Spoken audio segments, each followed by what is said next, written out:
చల్లని వెదర్లో ఇలా హాట్గా ఈ పల్లి చాట్ చేసుకొని తింటే ఎంత బాగుంటుంది. 20 రూపీస్కి కొంచెమే ఇస్తారు కదండి బయట. ఇదేందో బాగా వైరల్ అవుతుంది ఈ మధ్య పల్లి చాట్ అనగానే. అదేదో మనం ఇంట్లోనే ప్రిపేర్ చేసుకుంటే చాలా టేస్టీగా అండ్ హెల్తీగా ఉంటుంది. ఇంకెందుకు ఆలస్యం, మరి ప్రాసెస్లోకి వెళ్ళిపోదాము. ఇక్కడ నేను 2 కప్స్ పల్లీలు తీసుకున్నాను.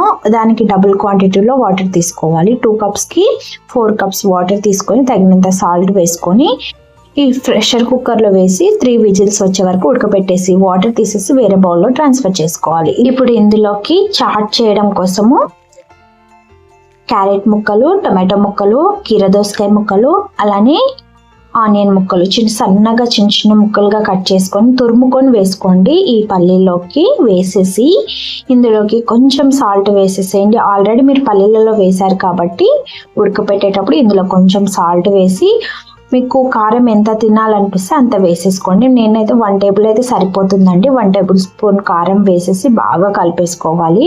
మీ దగ్గర ఒకవేళ పల్లి అంటే చాట్ మసాలా ఉంటే చాట్ మసాలా వేసేసేయండి, లేదంటే స్కిప్ చేసేయండి చాట్ మసాలా. ఈ చాట్ మసాలా వేసిన తర్వాత సన్నగా కట్ చేసుకొని పెట్టుకున్న కొత్తిమీరను కూడా వేసేసుకొని ఈ మసాలాస్ అన్ని పల్లీలకు పట్టాలండి. అంత బాగా కలిపేసుకోవాలి. ఈ బౌల్ నాకు అనేది కొంచెం చిన్నగా అవ్వడం వల్ల వేరే బౌల్కి ట్రాన్స్ఫర్ చేసుకున్నాను. చూసారా ఎంత బాగా కలవాలి.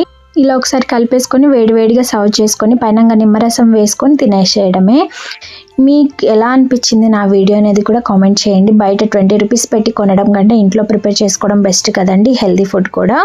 సో మా ఇంట్లో ఈ వెదర్కి అయితే వేడివేడి ఛాయ్ అండ్ పల్లి చాట్ అండి. మరి మీ ఇంట్లో ఏం చేసుకున్నారు అనేది కూడా కామెంట్ సెక్షన్లో కామెంట్ చేసేసేయండి. ఇలాంటి మరిన్ని వీడియోస్ కోసం మన ఛానల్ని సబ్స్క్రైబ్ చేసుకోండి. Like, share and subscribe. Thank you for watching. Bye.